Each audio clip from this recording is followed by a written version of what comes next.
तो दोस्तों अभी हमने बात करी चार्ज की, दोस्त को हाथ लगाया था तो शौक लगा की बातें करी थी। अब जिस तरह से हमारे बीच लड़ाई होती हैं, दो पार्टीज लड़ रही होती हैं, दो दोस्त लड़ रहे होते हैं, गर्लफ्रेंड बॉयफ्रेंड के बीच लड़ाई होती है, वैसे एक चार्ज दूसरे चार्ज पर से फोर्स लगाता है, लड़ाई करता है। और इनके बीच की लड़ाई जो है वो दिखती नहीं है, मगर ये बहुत स्ट्रांग होती है। सेकंड स्ट्रॉन्गेस्ट फोर्स होता है electrostatic force in the world. तो चलिए बढ़ते हैं इस वीडियो में और देखते हैं कूलम्ब्स लॉ को।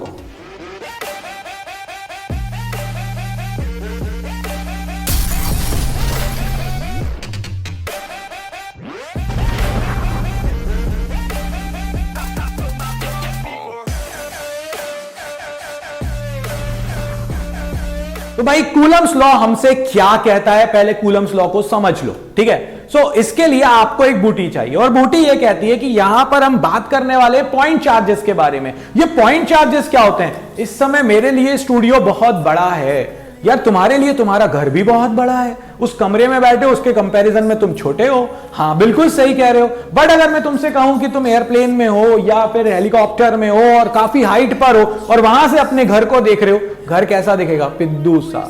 तो भाई वही बात है यहां पर कि जब दो चार्जेस का जो साइज हो वो उनके बीच की डिस्टेंस के कंपैरिजन में बहुत छोटा हो तो उसे हम कहते हैं पॉइंट चार्ज। और ये लॉ जो है ये फोर्स निकाल कर देता है पॉइंट चार्जेस के बीच में। तो ये लॉ क्या कहता है? भाई आपके पास अगर दो चार्जेस हैं Q1 और Q2, ये Q1 है और ये Q2 है और इनके बीच की डिस्टेंस है R, तो ये लॉ कहता है the force acting between two point charges is directly proportional to the product of the magnitude of charges and inversely proportional to the square of the distance between them. मैं definition लिखूंगा नहीं क्योंकि तुमने बहुत बार सुनी हुई है और ये स्टेटमेंट को देख के तुम्हें खुद लिखनी है। फिर से सुन लो, Coulomb's law states that the force acting between two point charges is directly proportional to the product of the magnitude and inversely proportional to the square of the distance between them। पहले product of the magnitude के directly proportional है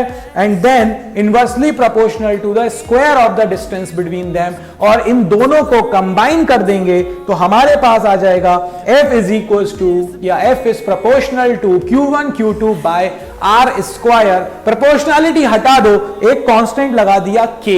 भाई P B Q V जो लिखना चाहो वो लिख लो, K लिख देते हैं बुक्स वाले इसलिए मैंने लिख दिया K। यहां पर इस K का खेल अनोखा है और ये K ही हमें फंसाएगा पेपर में, इसीलिए बहुत ध्यान से। So F is equal to K Q1 Q2 by R square. Q1 क्या है? चार्ज का मैग्नीट्यूड पहले वाले के। Q2 क्या है? दूसरे वाले चार्ज का मैग्नीट्यूड। R क्या है? उनके बीच की डिस्टेंस। तो F is equal to K Q1 Q2 by R square. अब गौर से देखो, ये जो K है प्रोपोर्शनैलिटी कांस्टेंट, जब हम SI सिस्टम में आते हैं तो इसकी वैल्यू हो जाती है 1/4 पाई एप्सिलॉन। 1/4 पाई एप्सिलॉन का क्या मतलब हुआ? भाई ये कांस्टेंट है जो हमने एक्सपेरिमेंटली निकाला है। एप्सिलॉन यहां पर एक बहुत इंपॉर्टेंट रोल प्ले करता है और ये कहलाता है एब्सोल्यूट परमिटिविटी और ये होता है epsilon naught into epsilon R. ये थोड़ा सा ऐसा पार्ट है जो तुम्हें दिमाग में रखना है, ठीक है। क्या होता है एप्सिलॉन? Absolute permittivity. क्या होता है वो उसका formula? Epsilon naught into epsilon R. Epsilon naught क्या होता है? Absolute permittivity of free space या in free space and relative permittivity कहलाता है एप्सिलॉन आर, ठीक है। यहां पर मैं तुमसे यह कहूंगा एप्सिलॉन आर का फॉर्मूला याद रख लो। Epsilon R is equal to epsilon by epsilon naught, यानी कि दो सेम चीजों का रेशियो है। Epsilon naught is dimensionless. Epsilon की यूनिट होगी, एप्सिलॉन नॉट की यूनिट होगी, मगर एप्सिलॉन आर डायमेंशन लेस होता है। आ चुका है एक मार्क में क्वेश्चन और हम फंस जाते हैं, हम सोचते हैं एप्सिलॉन पूछा है। नहीं भैया, एप्सिलॉन आर पूछा हुआ है। एप्सिलॉन आर को देखो और एप्सिलॉन आर डायमेंशन लेस है, यूनिट लेस है। क्या होता है ये? परमिटिविटी। क्या होता है ये? परमिटिविटी। बार बार इसलिए बोल रहा हूं दिमाग में बैठ जाए, मैग्नेटिज्म में कुछ और बातें करूंगा। यहां पर अगर मैं एयर में आ जाऊं तो ये एप्सिलॉन आर हो जाता है 1, इसीलिए ये फॉर्मूला बन जाता है 1/4 पाई एप्सिलॉन नॉट और इसकी वैल्यू हमारे पास होती है 9 इंटू 10 टू द पावर 9। याद कर डालो, ये तो तुम प्रैक्टिस से, मेरी गारंटी है अभी दो न्यूमेरिकल प्रैक्टिस के सुपरपोजिशन के करा दूंगा तो तुम्हारे दिमाग में ये बैठ जाएगा। व्हाट इज के? 9 इंटू 10 टू द पावर 9। और ये याद कर लो कि जब भी मीडियम आएगा एप्सिलॉन नॉट के साथ एप्सिलॉन आर आएगा। जैसे शादी के बाद साले साहब दहेज में आ जाते हैं, नहीं आ जाते क्या? ऐसी कहावत है, मतलब अब पता नहीं, कोई बुरा मत मानना, कोई साले सुन रहे हो तो वैसे ही जैसे एप्सिलॉन है हमारे पास, एप्सिलॉन नॉट है, अगर एयर है, अगर मीडियम आ गया तो एप्सिलॉन नॉट के साथ कौन आ जाएगा पिक्चर में? दहेज में आ जाएगा एप्सिलॉन आर। तो अगर उन्होंने बोल दिया कि मीडियम है और एप्सिलॉन आर दिया है तो वो लगा दो, ठीक है। सो ये फॉर्मूला बन गया F is equal to 1/4 pi epsilon naught Q1 Q2 by R square. और एक खुशखबरी है, खुशखबरी क्या है? खुशखबरी ये है कि सीजीएस सिस्टम में इस k की वैल्यू होती है 1 यूनिट के साथ, मैंने यूनिट रखी नहीं है वहां, मगर यूनिट होती है k की। इजी F आ जाएगा Q1 Q2 by R square in dyne. So k Q1 Q2 by R square यानी 1/4 pi epsilon naught Q1 Q2 by R square. ऐसा यूनिट सीजीएस यूनिट में आपके पास हो जाएगा k which is 1 Q1 Q2 by R square in dyne. ये हो गए मेरे पास कूलम्स लॉ का बिल्कुल सिंपल सा फॉर्म। आगे बढ़ते हैं। अब मुझसे कहा गया कि यूनिट ऑफ एप्सिलॉन नॉट, यहां से क्वेश्चंस जो बनते हैं वो तुम्हें बता रहा हूं, ये JEE 2014 का क्वेश्चन है, ये JEE 2014 में पूछा गया। और भी कोई एग्जाम शायद ही ऐसा रह गया हो जिस एग्जाम ने ये क्वेश्चन ना पूछा हो। क्या है क्वेश्चन? एप्सिलॉन नॉट की यूनिट बताओ, डायमेंशनल फॉर्मूला बताओ। तो भैया फॉर्मूला ही तो देखना है ना तुमको। यार देखो क्या है तुम्हारे पास, F is equal to 1/4 pi epsilon naught Q1 Q2 by R square. मैं बार बार इसलिए बोल रहा हूं कि सुनोगे तो मेमोरी में बैठ जाएगा, राइम टाइप निकलेगा फॉर्मूला फिर तुम्हारे मुंह से। तो एप्सिलॉन नॉट क्या हो जाएगा भाई? Q1 Q2 bye F R square. अब आप कहोगे बाबा जी 4 पाई कहां चला गया? तो भैया 4 पाई को बाबा जी ने उड़ा दिया। क्यों उड़ा दिया?